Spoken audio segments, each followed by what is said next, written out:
మాధవ్ గారు ఉత్తరాంధ్ర గురించి, అక్కడ అభివృద్ధి గురించి చాలా చక్కగా వివరించారండి. చాలా ధన్యవాదాలు మీకు. ఏలూరు సాంబశివరావు 2 నిమిషాల ముందే first time. Sir thank you speaker sir. 2026-27 ఆర్థిక సంవత్సరానికి ఆంధ్రప్రదేశ్ ప్రభుత్వం ప్రవేశపెట్టిన ఈ బడ్జెట్ పై జరుగుతున్న చర్చలో పాల్గొనే అవకాశం కల్పించినందుకు ప్రత్యేక ధన్యవాదాలు సార్. బడ్జెట్ అంటే కేవలం అంకెల సమూహారం కాదు, ఇది ప్రభుత్వ ఆలోచన విధానాన్ని తెలియజేస్తుంది. అలాగే డెవలప్మెంట్ ఏ డైరెక్షన్లో వెళ్ళాలి, పారదర్శకంగా ఉండాలనే ప్రభుత్వం యొక్క విధానాన్ని తెలియజేయటమే కాకుండా ఈ అంకెల వెనుక ఒక ఆలోచన ఉంది సార్. ఆ ఆలోచనకి ఒక దూరదృష్టి ఉంది, ఆ దూరదృష్టి వెనుక ఒక నాయకత్వం ఉంది, ఆ నాయకత్వానికి ఒక రూపం ఉంది, ఆ రూపానికి ఒక బ్రాండ్ ఉంది, అదే సిబిఎన్, నారా చంద్రబాబు నాయుడు గారు. ఎందుకంటే గతంలో జరిగిన తప్పుల్ని సరిచేయటమే కాకుండా భవిష్యత్తు నిర్మాణానికి పునాదిగా ఈరోజు ఈ బడ్జెట్ చేపట్టారు. 30 సంవత్సరాల పాటు చంద్రబాబు నాయుడు గారితో దగ్గరగా పనిచేసిన అనుభవం పయ్యావుల కేశవ్ గారికి ఈ బడ్జెట్ రూపకల్పనలో వారి ఆలోచనలకు తగ్గట్టుగా, లోకేష్ బాబు గారు ఎంచుకున్న లక్ష్యాలకు తగ్గట్టుగా, అలాగే పవన్ కళ్యాణ్ గారు ఏ ఆకాంక్షలు వెలుబుచ్చుతున్నారో వాటికి తగ్గట్టుగా ఈ బడ్జెట్ నిర్మాణం జరిగింది. అయితే మనం ఒక్కసారి చూసినట్లయితే ఎలాంటి పరిస్థితుల్లో ఈ బడ్జెట్ ప్రవేశపెట్టామో మనం గతాన్ని కూడా నెమరేసుకోవాల్సిన అవసరం ఉంది సార్. మనకి కొత్తగా ఏర్పడిన రాష్ట్రానికి విభజన గాయాలు ఒక దెబ్బ అయితే 2019-24 మధ్య వైఎస్ఆర్ కాంగ్రెస్ పార్టీ ప్రభుత్వ పరిపాలన రెండో దెబ్బ సార్. అహంకారంతో, అధికార దుర్వినియోగంతో, స్వార్థ ప్రయోజనాలు, బాధ్యతారాహిత్యం, అసమర్థత పెట్టుబడిగా కేవలం ఒక వ్యక్తి స్వార్థం కోసం ప్రభుత్వ ఖజానాని సొంత జేబు సంస్థలాగా నడిపిన గత ప్రభుత్వం చేసిన దుర్మార్గాలని ఈ సమయంలో ఖచ్చితంగా గుర్తుపెట్టుకోవాలి. ఎందుకంటే ఆ రోజు రాష్ట్రంలోని 8 లక్షల మంది ఉద్యోగస్తులకి ఎప్పుడు జీతం పడుతుందో తెలియని పరిస్థితి ఉంది సార్. 1వ తారీఖు ఏ 5 సంవత్సరాల్లో ఎప్పుడు కూడా ఆ ఉద్యోగులకి జీతం పడలేదు. అలాగే రాష్ట్రాన్ని అప్పుల కుప్పగా మార్చారు. 10 లక్షల కోట్ల రూపాయలకు పైగా కొత్త అప్పులు చేశారు. అలాగే అధిక వడ్డీలకి డబ్బులు తీసుకొచ్చారు. ఎక్కడా ఫైనాన్షియల్ రెస్పాన్సిబిలిటీ లేకుండా బాధ్యత రాహిత్యంగా వ్యవహరించబట్టి ఈరోజు మనం పెద్ద ఎత్తున ఆ ఈఎంఐలు కడతా ఉన్నాం. అలాగే ఒకసారి ఆ రోజు పరిస్థితిని ఒకసారి చూసినట్టయితే ఏ ప్రభుత్వ ఆసుపత్రుల్లో కనీసం మందులు దొరికే కాదు, వెటర్నరీ హాస్పిటల్లో మందులు దొరికే కాదు, రైతాంగానికి ఏ విధమైన పనిముట్లు అందించే పరిస్థితి లేదు, ఆరోగ్యశ్రీ బిల్లులు చెల్లింపు లేదు, పిల్లలకి పోస్ట్ మెట్రిక్ స్కాలర్షిప్లు ఎప్పుడు టయానికి కూడా చెల్లించలేదు, ఫీజు రియంబర్స్మెంట్ సకాలంలో చెల్లింపబడలేదు. ఇట్లా చెప్పుకుంటూ పోతే ప్రతి రంగంలో ఇందాకే సోదరులు చెప్పారు, పంచాయతీ మున్సిపాలిటీ నిధులను కూడా, అలాగే యూనివర్సిటీలో ఉండే డిపాజిట్స్ను కూడా ప్రభుత్వ ఖజానాకి మళ్లించి ఆ డబ్బుని ఖర్చు చేశారు. ఇలాంటి పరిస్థితుల్లో మరలా చంద్రబాబు నాయుడు గారు మొన్న 24లో ముఖ్యమంత్రి అయ్యాక ఇప్పుడు మనం ప్రవేశపెడుతున్న ఫుల్ బడ్జెట్ ఇది సెకండ్ సార్. ఇక్కడ మనం చూస్తే రాష్ట్ర ఆదాయం కానీ లేకపోతే కేంద్రం నుంచి వచ్చే సహకారం కానీ కొంత లిమిటేషన్స్ ఉంటాయి. అయినా ఉన్న వనరులను ఉపయోగించుకొని ఆ కొద్ది తక్కువ వనరులతో గతంలో జరిగిన తప్పుల్ని సరిచేసుకుంటూ భవిష్యత్తుకి మంచి బాటలు వేసే విధంగా ఈ బడ్జెట్ రూపకల్పన జరిగింది. ఒకసారి మనం చూసినట్లయితే దాదాపు 3 లక్షల కోట్ల రూపాయల ప్రభుత్వ బకాయిలు వారసత్వంగా ఈ ప్రభుత్వానికి వచ్చింది సార్. అంటే ఈ 3 లక్షల కోట్ల రూపాయల్లో ప్రభుత్వం చెల్లించవలసిన బిల్లులు, ఎన్ఆర్ఈజెస్ కానీ కాంట్రాక్టర్లు కానీ ఇచ్చే డబ్బులు కానీ, లేకపోతే కేంద్ర ప్రభుత్వం సెంట్రల్లీ స్పాన్సర్డ్ స్కీమ్స్కి ఇచ్చిన అడ్వాన్సెస్కి ఎక్విడెన్స్లు ఇవ్వకపోవటం వలన ఆ డబ్బు వీరు వేరే పథకాలకు వాడుకోవటం వలన అక్కడ డబ్బు కట్టాల్సి వచ్చింది, దాదాపు 70-80 వేల కోట్లు. ఇట్లా మొత్తం కలుపుకుంటే ఈ 3 లక్షల కోట్ల రూపాయలు బకాయిలు, 10 లక్షల కోట్ల రూపాయల అప్పులు, దీనితో దాదాపు సంవత్సరానికి 35 నుంచి 40 వేల కోట్ల రూపాయలు ఈఎంఐలు వడ్డీతో సహా మనం కడతా ఉన్నాం. ఇట్లాంటి పరిస్థితుల్లో మనకి స్టేట్ నుంచి వచ్చే ట్యాక్స్, స్టేట్ ఓన్ ట్యాక్స్ దాదాపు 1,25,000 కోట్లుగా ఈ బడ్జెట్లో చూపెట్టారు. అలాగే సెంట్రల్ ట్యాక్స్ అంటే కేంద్ర ప్రభుత్వ సహకారంతో మన రాష్ట్ర వాటా కింద మనం తీసుకునేది 64,000 కోట్ల రూపాయలు ఉంటే గ్రాంట్ ఇన్ ఎయిడ్ కింద 32,000 కోట్లు, మొత్తం ఈ నాన్ ట్యాక్స్ రెవెన్యూ కింద 11,000 మొత్తం కలిపితే 2,34,148 కోట్ల రూపాయలు ఈ రెవెన్యూ రిసిప్ట్స్ గా ఉన్నాయి. అయితే రెవెన్యూ ఎక్స్పెండిచర్ వచ్చేటప్పటికి 2,56,142 కోట్లు ఉంది. దీనివల్ల రెవెన్యూ లోటు ఏదైతే 22,000 కోట్లు ఉందో ఇది జిఎస్డిపిలో 1.1% తక్కువ ఉంది సార్. ఈ రోజు జిఎస్డిపి ఈ రాష్ట్రం యొక్క జిఎస్డిపి 20 లక్షల కోట్ల రూపాయలకి చేరువుగా ఉందనేది ప్రభుత్వం అంచనా వేసి ఆ దిశగా పనిచేస్తా ఉంది. ఏదైతే 2047కి 300 లక్షల కోట్ల రూపాయలు ఈ యొక్క జిఎస్డిపి చేరాలనే లక్ష్యంతో పనిచేస్తున్న ఈ ప్రభుత్వం వేసిన మొదటి అడుగుగా ఈ బడ్జెట్ను మనం చూడొచ్చు సార్. ఇక్కడ ఒకసారి మనం గమనించినట్లయితే ఈ యొక్క ప్రభుత్వ ఆలోచన విధానం కానీ లేకపోతే ఈ యొక్క బడ్జెట్ రూపకల్పనలో ఒక 5 ప్రిన్సిపల్స్ నాకు కనపడినాయి సార్. ఒకటి ఆర్థిక క్రమశిక్షణ, 2 సామాజిక బాధ్యత, 3 క్యాపిటల్ ఎక్స్పెండిచర్ ఎక్కువ పెట్టడం వలన ఉద్యోగ అవకాశాలు ఉపాధి అవకాశాలు పెరుగుతాయి అనేది, అలాగే ఈ యొక్క ఇన్క్లూజివ్ గ్రోత్ రేట్ అంటే ఒక సమగ్రమైన అభివృద్ధి జరగాలనేది, అలాగే ప్రభుత్వం చేసే ప్రతి విధానం కానీ ప్రభుత్వం చేసే ప్రతి ఖర్చు కానీ పారదర్శకంగా ట్రాన్స్పరెంట్గా జరగాలనే స్పష్టంగా కనపడతాము సార్. ఆదాయానికి మించిన ఖర్చులను నియంత్రణ చేసుకోవటం, అప్పులు తెచ్చే అప్పులకి ఒక బాధ్యతాయుతమైన రెవెన్యూని క్రియేట్ చేసుకోవటం, అలాగే అప్పుని తిరిగి ఎలా కట్టాలి అనే దాని మీద కూడా ఒక స్పష్టమైన ప్రణాళిక ఉండటం, అలాగే ఈ యొక్క రెవెన్యూ లోటుని ఆర్థిక లోటుని తగ్గించుకుంటూ ప్రభుత్వం రోజువారీ ఖర్చులకు కూడా అప్పులు చేసే పరిస్థితి లేకుండా ఒక స్థిరమైన ఆర్థిక పరిస్థితి ఈ ప్రభుత్వానికి ఉండాలనేది ఈ యొక్క బడ్జెట్ రూపకల్పనలో తెలుస్తూ ఉంది. అలాగే ఏదైతే సామాజిక బాధ్యతగా నిర్వర్తించే సంక్షేమ పథకాలని ఈ ప్రభుత్వం సామాజిక పెట్టుబడిగా చూస్తుందనేది చాలా సందర్భాల్లో మనం ఆ స్కీములు చూస్తే మనకు తెలుస్తూ ఉంది సార్. అలాగే ఈ యొక్క క్యాపిటల్ ఇన్వెస్ట్మెంట్ ద్వారా ఆస్తులు క్రియేట్ చేయటం, తద్వారా మెరుగైన సౌకర్యాలు ప్రజలకి ఇక్కడ ఉండే వ్యవస్థకు అందించడంతో పాటు ఆదాయాన్ని జనరేట్ చేస్తూ ఎంప్లాయ్మెంట్ని జనరేట్ చేసే పరిస్థితి, దానికోసమే దాదాపు 48,000 కోట్లు ఈ యొక్క సంవత్సరంలో ఖర్చు పెట్టాలని చెప్పి ఒక ప్రణాళిక చేశారు. గతంలో 2000 ఒకసారి మనం వీటిని ఒకసారి క్షుణ్ణంగా పరిశీలిస్తే ఒక అస్తవ్యస్తమైన ఆర్థిక విధానాల ద్వారా ఒక ప్రణాళికాబద్ధంగా పనిచేయకపోవడం ద్వారా ఆ రోజు 2022-23 సంవత్సరంలో కనీసం 10,000 కోట్ల రూపాయలు కూడా మూలధన వ్యయం కింద ఖర్చు పెట్టలేకపోయింది ఆనాటి వైఎస్ఆర్ కాంగ్రెస్ పార్టీ ప్రభుత్వం. కానీ ఈరోజు ఆదాయం తక్కువ అనుకున్న స్థాయిలో పెరగకపోయినా మన దగ్గర డబ్బులు తక్కువ ఉన్నా దాదాపు 50,000 కోట్ల రూపాయలు సుమారు మూలధన వ్యయం కింద ఈ ప్రభుత్వం ఖర్చు పెట్టాలని చెప్పి ప్రయత్నం చేయటమే ఈ యొక్క విజన్, ఈ ప్రభుత్వం యొక్క విజన్ కనిపిస్తూ ఉంది.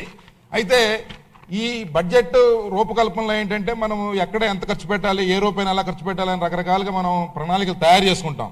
కానీ ఈ ప్రణాళిక కనుక ఖచ్చితంగా ఇంప్లిమెంట్ అయినప్పుడు మాత్రమే దాని ఫలితాలు, దాని యొక్క ఆబ్జెక్టివ్ నెరవేరుతాయి సార్. ఈ ఇంప్లిమెంటేషన్ కూడా ముఖ్యమంత్రి గారు ఒక ప్రత్యేకమైన వ్యవస్థని రూపకల్పన చేశారు. ఈ వ్యవస్థ ద్వారా ఏంటంటే ఆయన ప్రతి నెల ట్యూనప్ సమీక్ష విధానం అని చెప్పి ఒక సిస్టమ్ పెట్టుకొని ఎప్పటికప్పుడు గతంలో సిఎఫ్ఎంఎస్ సిస్టమ్ ఉండేది, ఇప్పుడు సెంట్రల్ గవర్నమెంట్ కూడా ఈ PFMS system, public finance management system introduce చేసింది. ప్రభుత్వం యొక్క ఖర్చులు, రాబడి ఇవన్నీ కూడా ఒక ట్రాన్స్పరెంట్గా ప్రజలకు అంతకు అర్థమయ్యేటట్టు ఉండాలని చెప్పి అంతకుముందు కాంప్రహెన్సివ్ ఫైనాన్షియల్ మేనేజ్మెంట్ సిస్టమ్ గతంలో మన ప్రభుత్వం పెట్టి తర్వాత వైసీపీ తీసేసింది. బట్ ఇప్పుడు మరలా సిఎఫ్ఎంఎస్ సిస్టమ్ ద్వారా ఆ పారదర్శకతకి ఒక ప్రయత్నం చేస్తాము సార్. ఈ సందర్భంగా మనం ప్రణాళిక తయారు చేసుకోవటం లేకపోతే దాని దిశగా పనిచేయటం ఒక ఎత్తు అయితే, ప్రతిపక్షాల ఆరోపణల్ని సరైన సమయంలో తిప్పికొట్టకపోయినా కూడా మనకి నష్టం జరిగే అవకాశం ఉంది సార్. ఇప్పుడు ఈరోజు రాష్ట్రంలో పెట్టుబడులు దాదాపు 20 లక్షల కోట్ల రూపాయలు, ఇప్పటికే మనము 20 లక్షల ఉద్యోగాల సాధనలో భాగంగా లోకేష్ బాబు గారు కానీ, ముఖ్యమంత్రి గారు కానీ, ప్రధానమంత్రి నరేంద్ర మోడీ గారి సహాయ సహకారాలతో పనిచేస్తూ ఉంటే కొన్ని వైఎస్ఆర్ కాంగ్రెస్ పార్టీ చేసే ఆరోపణల వలన కొంతమందిలో ఒక కన్ఫ్యూజన్ అన్నమాట అక్కడక్కడ వినిపిస్తూ ఉంది. దీనికి ఒక 2 విషయాలు చెప్పి నేను కన్క్లూడ్ చేస్తాను సార్. ఏదైతే ఇన్కమ్ లెస్ గ్రోత్ చూపెడతా ఉంది ఈ ప్రభుత్వం అని చెప్పి ఒక తప్పుడు ఆరోపణ వైఎస్ఆర్ కాంగ్రెస్ పార్టీ చేస్తూ ఉంది. యాక్చువల్గా మన స్టేట్ ట్యాక్స్ రెవెన్యూ 2024-25లో 89,000 కోట్లు ఉంటే ఇప్పుడు 1,25,00,000కి అది దాదాపు 40% గత 2 సంవత్సరాల్లో పెరగడం ద్వారా ఎప్పుడైతే రాష్ట్ర ఆదాయం జిఎస్టీ చెల్లింపుల ద్వారా లేకపోతే బిజినెస్ ట్రాన్సాక్షన్ జరగడం ద్వారా లేకపోతే అక్కడ ఎకనామికల్ యాక్టివిటీ జరగడం ద్వారా మాత్రమే రాష్ట్ర ఆదాయం పెరుగుతుంది. ఆ పెరిగింది స్పష్టంగా మనకి నంబర్లో కనిపిస్తూ ఉంది. అలాగే క్యాపిటల్ ఎక్స్పెండిచర్ గతంలో దాదాపు 16,000 కోట్ల నుంచి ఇప్పుడు 48,000 కోట్లకి మనం పెంచడం జరిగింది. ఇది దాదాపు 3 రెట్లు పెరిగింది. క్యాపిటల్ ఎక్స్పెండిచర్ ₹1 పెడితే మనకి దాదాపు ₹3 ఫలితం దీంట్లోనే వస్తుంది సార్. మిగతా రెవెన్యూ ఎక్స్పెండిచర్లో మనం డబ్బు ఖర్చు పెట్టింది ఆ రోజు నడవడానికి లేకపోతే ఆ పూట గడవడానికి మాత్రమే సరిపోద్ది, కానీ క్యాపిటల్ మీద పెట్టే ఖర్చు భవిష్యత్తుకి ఖచ్చితంగా ఉపయోగపడుతుంది అనేది మనం ఆలోచించాలి సార్. దీని ద్వారా ఏంటంటే ఎంప్లాయ్మెంట్ జనరేట్ అవుతుంది, ఒక సప్లై చైన్ సిస్టమ్ స్ట్రెంథన్ అవుతుంది, మ్యానుఫ్యాక్చరర్స్ పెద్ద ఎత్తున ముందుకు వస్తారు. అలాగే దీనివలన మనకి స్టేట్కి కూడా ఇన్కమ్ పెరిగే అవకాశం ఉంటుంది. అలాగే